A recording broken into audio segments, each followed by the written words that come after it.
Hey guys, NYKF31 here. Hope everyone is enjoying their 4th of July weekend. Hope no one has blown off a limb or gotten arrested. That's never a good thing. One of my favorite things about 4th of July evening is hearing my neighborhood sound like a war zone outside. It sounds like a freaking bombardment out there. Always get a chuckle out of that. And of course, when you turn on the news the next morning, there's always some crazy story or two about a guy blowing off his hand or blowing up someone's mailbox, this, that, and the other.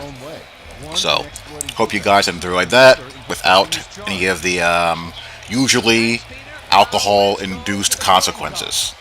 And had a nice, safe 4th of July with your friends, families, and all that good stuff. Lots of sports going on. I've been watching lots of World Cup, watching baseball and all that good stuff, and spending time with my buddies. Always need that rest and lounge time. So, what do we have here? We have Game 4 of APF2K8 season mode, where I'm taking the 2012 Fighting Irish through the offline season. I've had this game since the day it was released, believe it or not. I've played it on two consoles, the 360 and the PS3. Played online, never played season mode. Played in online leagues on both consoles. Personally, I was better at the 360 version of the game than the PS3 for a variety of reasons, mainly the dang auto strafe that's on the PS3 that was never patched out. You can't toggle it off for online games. It really hinders user play, in my opinion. But, I was no slouch either way. Thank you very much. Now, playing the CPU versus playing a human is different. Like, there are things that I do, or don't do rather, against a CPU, playstyle-wise, to help keep the CPU in the game. If you really wanted to, you could just light the CPU up all game long, each and every single game. But what fun is that? So, a couple of house rules that I employ to help make things as challenging as I can. One of them is that I use a defensive lineman, and I also never switch. And there are, pre-snap adjustments that I don't use against the CPU that I would use against human competition. Because a human is going to always be able to outthink the computer. Because a computer can't think. That's why they call it artificial intelligence. It's programmed to do what it's told. So, anyhow, I'm facing Earl Campbell's team. So far, the 2012 Fighting Irish have been dominant. They've cruised through their first 3 games. And this is our toughest opponent yet. Team is loaded on offense with offensive linemen and the great Earl Campbell. You guys remember the headache Earl Campbell was in this game and lobby games? When the game first came out, before people really had an idea of what they were doing and were able to slow Earl down somewhat. But they have 2 gold linemen, they have a bronze lineman, Ricky Sanders, and I don't remember who they're... Not Ricky Sanders, Rob Moore and Ernest Givens at wide receiver to go along with Earl and Otto Graham, one of my favorite quarterbacks in this game. So, Manti Te'o, who hasn't been really that impactful this season so far, should be a busy man. And there, Everett Golson was hooking up with TJ Jones you saw earlier, and there I take off with him in a scramble. Tyler Eifert has been dominant. Everett Golson has been sharp.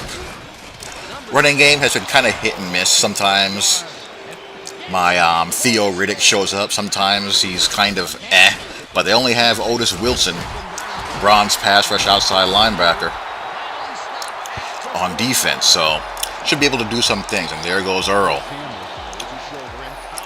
Gonna have to show 8 in the box at all times with him until I get them into passing situations. So those generic corners that I have on the outside, they're going to have to, hold their own. And there he goes again. So Earl gets the Federals right back on the board, 7-7, talks a little smack. So game on. Now, you know how I always say that football is football and I can transition between both games pretty easily? This is a classic example of that.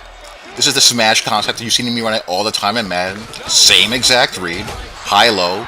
If that hitch is being played off of, you bang that sucker. If they creep up on it, you bang the corner. Football is football. But I don't get the first down. I was a little bit short, so I got to punt the ball and give it back. And we're nearing the end of the second half, and Otto Graham is one of these intangible quarterbacks. Leadership bonus, plays well in the clutch, but there, Tefon Tuitt, he's been playing really well. He busts through.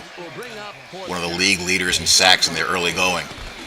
Poor Lewis Nix doesn't get any glory being a nose tackle, but he creates a lot of lanes for Manti Te'o to run clean in run defense, and also if he frees up Tefon Tuitt and Prince Shembo. And there you see Manti Te'o converging along with Zeke Mata. And Zeke Mata lays out the receiver there. So defense is playing as good as usual, trying to establish Theo Riddick. Runs through a tackle, and I wanted to keep on going, but one, my PS3 controller is all jacked up. There's really no point in getting a new one. And two, we don't play this game or play any game that often. You get a little bit rusty from time to time. Like, I could have just kept on going up the sideline, but I made a boo-boo. And there, Everett throws a strike to Tyler Eifert under pressure. Gonna try to hit TJ Jones on a little stop route there, but he gets belted. So third and long, gotta convert, and there goes Eifert again. He's just a handful, 6'6". Acrobatic catch, soft hands, tough over the middle. He's a problem. He is a matchup nightmare. So 14-7, and we are in the fourth. And there are those corners, those generic corners.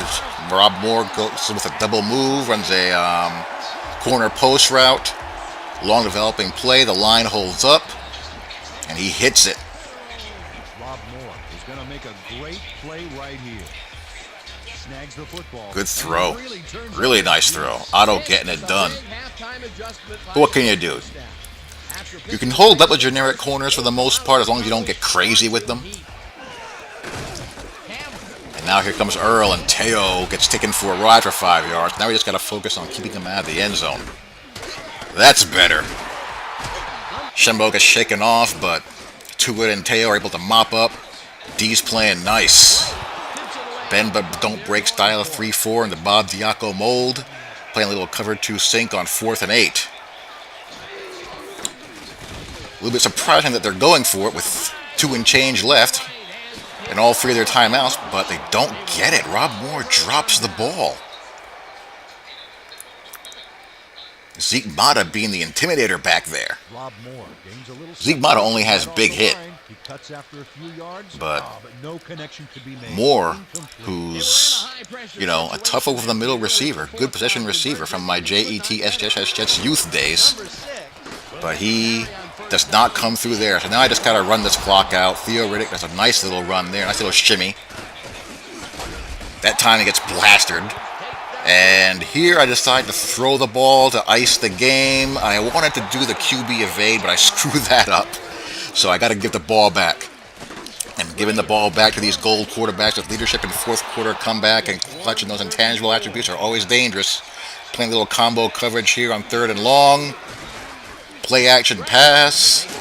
And Otto delivers a strike. So now they're in hurry-up mode. I'm going to try not to take any chances. And here I get fortunate. The hot route angle screws up. That could have been a lot worse than it was. I hot routed the wrong guy. But I'm able to get back. Come on, boys. Let's hold on. Lewis Nix almost gets in. Forces to the check down. Do a little man with a spy/robber. Tick-tock, tick-tock. 20 seconds left. And the generic nose tackle steps up. 3rd and long. 16 seconds left. Big play. Ernest Givens steps up. But do they have enough time? Can he get him to the line in time? I don't think he can. I don't know why this happens. He should be able to snap the ball, but that's just a quirk in this game. So I'm able to hang on. So we go to 4-0. The South Bend Crusaders, a.k.a. the 2012 Notre Dame Fighting Irish, get it done. Another strong defensive performance. Hope you guys enjoyed. Talk to you all later. Peace.